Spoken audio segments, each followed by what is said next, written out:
Since its release in 2020, the Brook Power Bay has been one of my favorite docks for the Nintendo Switch for a lot of different reasons. I mean, first and foremost, it looks like a little GameCube. Look at that! And because it looks like a little GameCube, it even has GameCube ports on it, so you could use the Wavebird or GameCube controllers if you like. It also has USB ports on the front too, so you can even use USB controllers on it. One of my favorite things about this version of it, and there are two different versions, well, now three, but there have been two different versions, is this version you can actually pair Bluetooth headphones to and listen separate from the TV. So you get all those great benefits all in one little dock. Well, the folks at Broook Gaming, they've been at it again. And we featured this in one of our recent shorts videos. And if you haven't seen it yet, I will have it linked for you right up there. So this is the Brook Power Bay with Ethernet.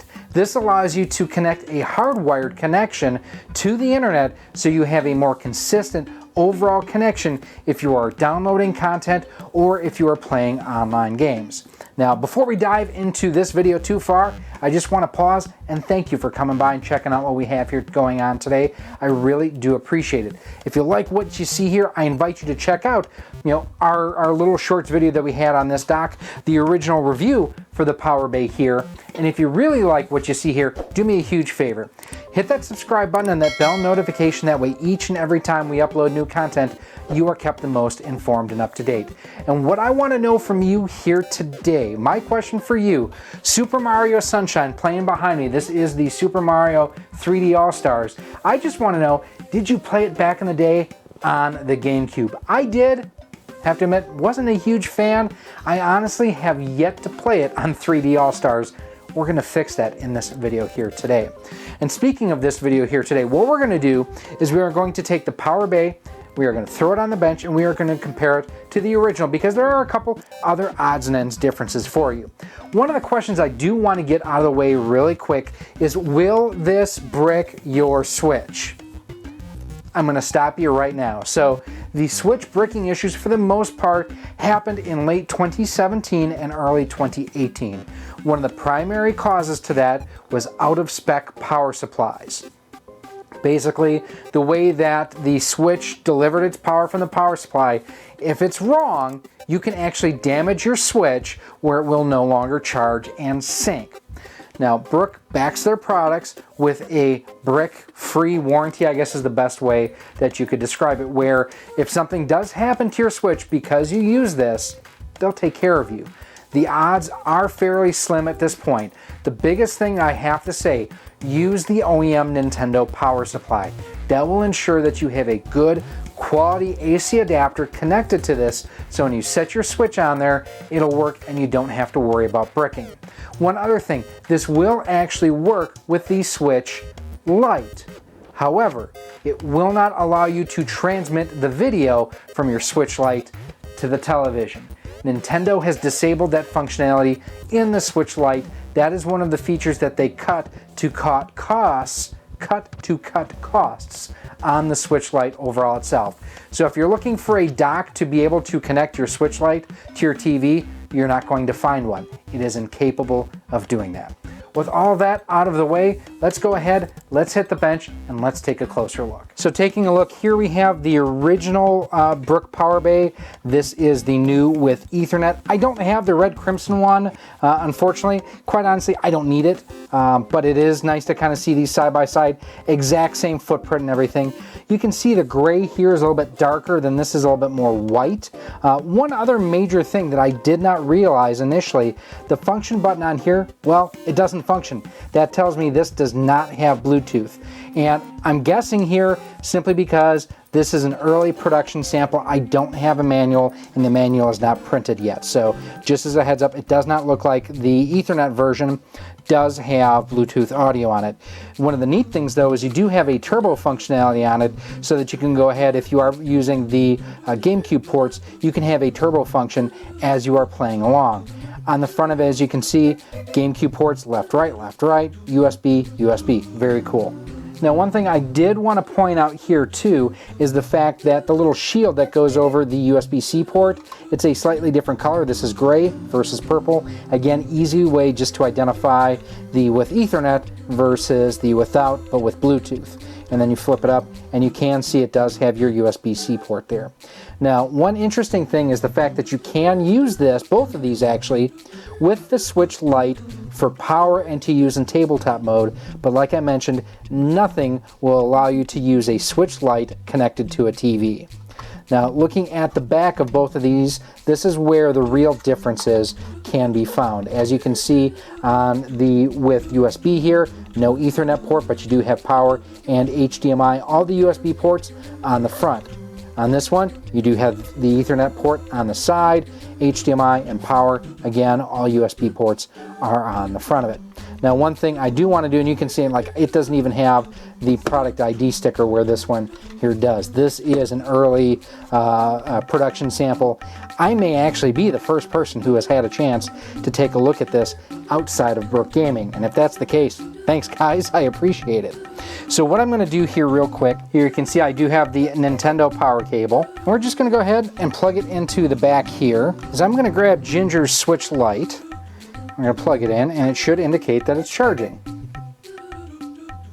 There we go. Excellent. That's exactly what I wanted to see. Now what I'm also going to do, I just happen to have a GameCube controller here.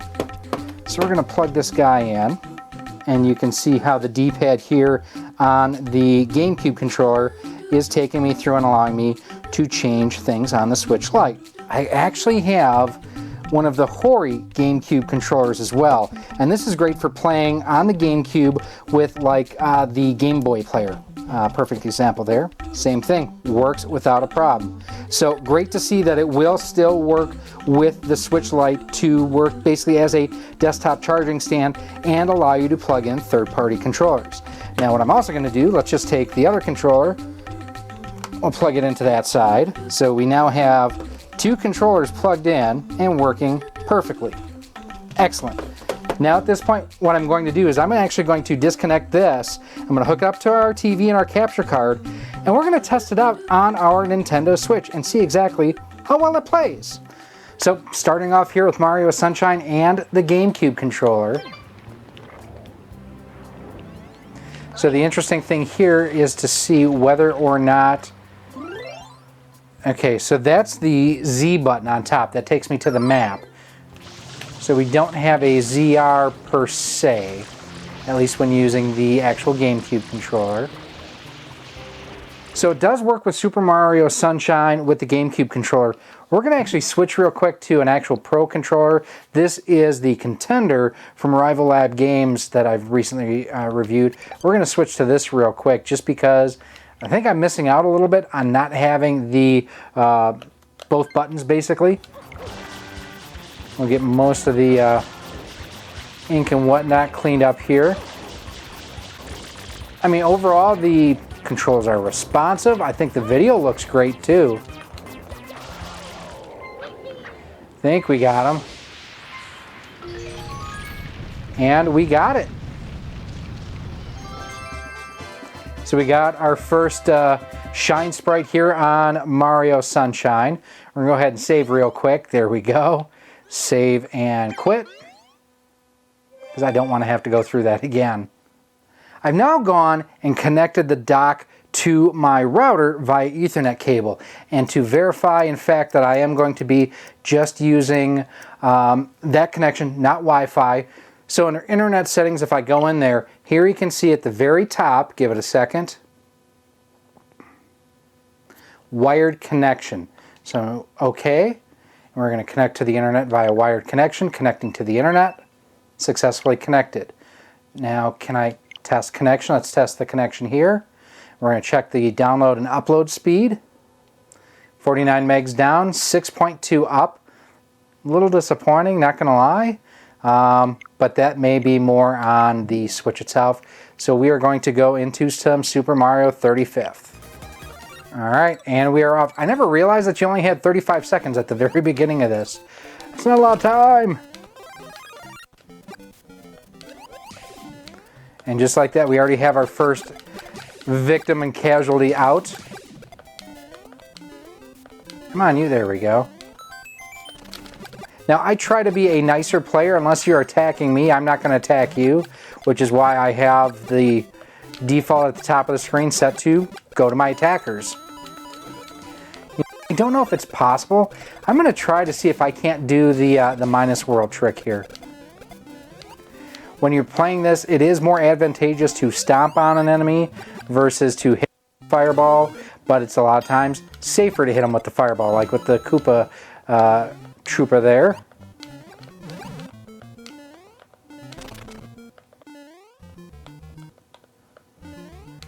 I wonder if they took it out. Okay. Doesn't look like I could get to the minus world there. 12 to go. Well, 11 really. With the hardwired Ethernet connection, you can also use that on the Switch Lite. I mean, this is just spot on. This is everything that the original was, with a more, not secure as far as like attackers or anything like that, but just an overall better connection to the internet. So someone asked why this is one of my least favorite levels. There's just so much stuff coming from top and bottom that does cause issues from time to time, as people are sending more enemies my way. Thanks a lot, jerk faces. You suck. Look at that! I didn't even realize I did that. Give me a... Oh! I'll take that, and I fell. Ugh. That's why I hate that level. Didn't even get top 5 there. That sucked. I'm going to go to all software. I'm going to go down to re-download software because, again, with a hardwired connection, we should have a faster overall connection speed and download speed to be able to download content. So what do we have that we can re-download? We'll re-download RBI Baseball.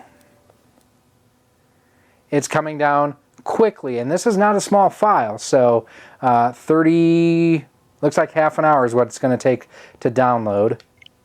But we will dive in here real quick to some Horizon Chase Turbo. And again, if you like Outrun, if you like Rad Racer, this is right up your alley then. Let's go to Tournament. And I like the fact that in this game I can use the triggers to accelerate and brake. They have recently launched an expansion pack on this as well that I have bought and downloaded. I think it was only like $3 or $4. Come on, out to the inside. Yes, need some gas. Yes, I'm out of turbos. Can't go turbo. Ooh, top 3. More motor, much crash. So, minute and 84 seconds. Everything overall looked and performed great there. So since I was playing a game, it has slowed down the download here. It'll come back up in a second. 2% in. One final test I want to make on this before we wrap it up. So I want to go ahead. I'm going to disconnect the dock from the Ethernet connection. I want to see what my speeds on Wi-Fi are. And before we do that, again, you know, our speed that we had before, I want to say was like 40 down, and here we go. Does it have the... we'll test it again here, so we'll test our connection. And again, this is hardwired to a fiber internet connection, 1 gig down. 37 megs down, 6.6 up. So what I'm going to do here is I'm going to disconnect the Ethernet cable, and we're going to check and see what the Wi-Fi speeds are, just to see, is the hardwired working better? All right, so now we are successfully connected, and we're going to test our connection. So my Wi-Fi speed's virtually identical to hardwired. Let's bring it in here. Let's get some initial final thoughts. So, Broook Gaming, first and foremost, thank you for sending me one of these to check out. Like I say, I think I am one of the first to be able to check this out, so I definitely do appreciate it. Performance was great as expected. I still love the styling and design on it. I'm not going to lie, I am a little bit bummed out that it does not have the Bluetooth connectivity built into it for earphones. That is my favorite feature about the original one that I have. I don't use the GameCube controller on my Switch, I just don't, but I know that people do, especially Smash players. As such, I'm not a hardcore Smash player, so it's not something that directly appeals to me. I like the size of it overall. I do like the fact that they do not include a power supply. That way you use the OEM Nintendo one. That definitely want to make sure that you use that one to ensure that you don't have any issues with it bricking your system. Overall, it's a nice addition to the lineup. I don't know that I would necessarily be going for this one myself over the original with Bluetooth. Again, as you can see, my Wi-Fi connectivity, very good that I have here. My upload speed is actually faster, it looks like, on Wi-Fi than what it was for the hardwired connection, which is interesting to see. And let's go back here to the home screen, and let's see where we're at with RBI Baseball. Yeah, about 20 minutes remaining now, so that's all good. The only minor issue that I have, and I chalk this up to being a pre-production prototype, or not a prototype, but a pre-production sample, was there were times that I did have to go ahead, disconnect my switch, reconnect it because it would lose connection to the dock and would not carry the signal over to the TV. Now, there is a firmware update available for their older docks, and I have done that on mine. I'm going to check and just make sure that there's no firmware update or anything like that required on this one here. But with that, let's get to final thoughts. So the Broook Gaming Power Bay, is this something that I would recommend? Well, yeah, actually I do. This is a really nice dock. Again, don't sweat bricking. They stand behind their products. If there is an issue, they're going to take care of you. Odds are you will not have an issue. I love the fact, again, while I am not the exact customer for this, the fact that it does have the GameCube ports on it in addition to USB, super cool, just like the original one here that I tested. Now, I prefer the original one, like I mentioned, simply because I use Bluetooth more than I need that hardwired Ethernet connection. That being said, I can see if you are someone who has poor Wi-Fi, if you live in an apartment building or in an area where there's a lot of Wi-Fi noise and you need something to get you that hardwired connection, this is a darn good way to do it. Now, the one thing I do wish, and I hope there's a fourth version somewhere coming, I want to see this one and this one combined in one dock. Give me a dock that has the Bluetooth, that has the GameCube ports, that gives me the USB, that gives me the HDMI, and gives me the Ethernet. Give me all of that in one dock, and I'm sold. Sign me up. I definitely would be interested in that. Now, I realize those features would come at a higher cost. That would be something I would be willing to pay for. Let me know down in the comments, is that something that you would be willing to pay for? Is this something that the Ethernet connection is a must-have for you in your gaming setup? Is this something that solves a problem that you are having? On the flip side, are you like me and would you rather kind of have the Bluetooth functionality? Again, I'd rather have both myself. Now, if you are looking at where you can order either one of these guys or the Crimson version, I will have a link down below in a pinned post to where you can go ahead and check it out. Now, I have both of these in my hands right now. The dock you're seeing behind me with it downloading still, 52%, 12 minutes remaining via Wi-Fi. That's the stock dock I've got going on down there. I just wanted to leave this back up so we could kind of see where it was as we go through this. Now, if you've got any other questions and comments, as always, feel free to leave them down below in the comment section. As always, email me, rocksolidmail@gmail.com. I will help you any way that I can. Even if you just want tips and tricks on how to get the most out of your gaming setup, I'd be more than willing to help you out, give you some advice. You can also go ahead and send me a message on Twitter @RockSolidStudios, Facebook at facebook.com/RockSolidProductions, and Instagram at instagram.com/RockSolidProductionsGK. Now, if you are looking for more information on Broook Gaming accessories, different docks for the Switch, accessories for the Switch, controllers for the Switch, modern and retro accessories, I have more videos on all of that, and you can learn more about that coming up right now. Thank you for watching this video. If you would like to support the future of Rock Solid Productions, you can do so by visiting our Patreon page at patreon.com/rocksolid.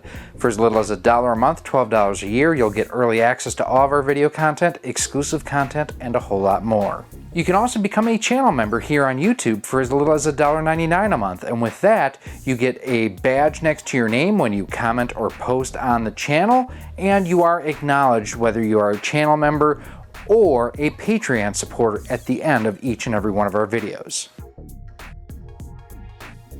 You can also support the channel by visiting our Teespring store on screen now, where we have t-shirts, sweatshirts, hoodies, masks, cell phone cases, and much more.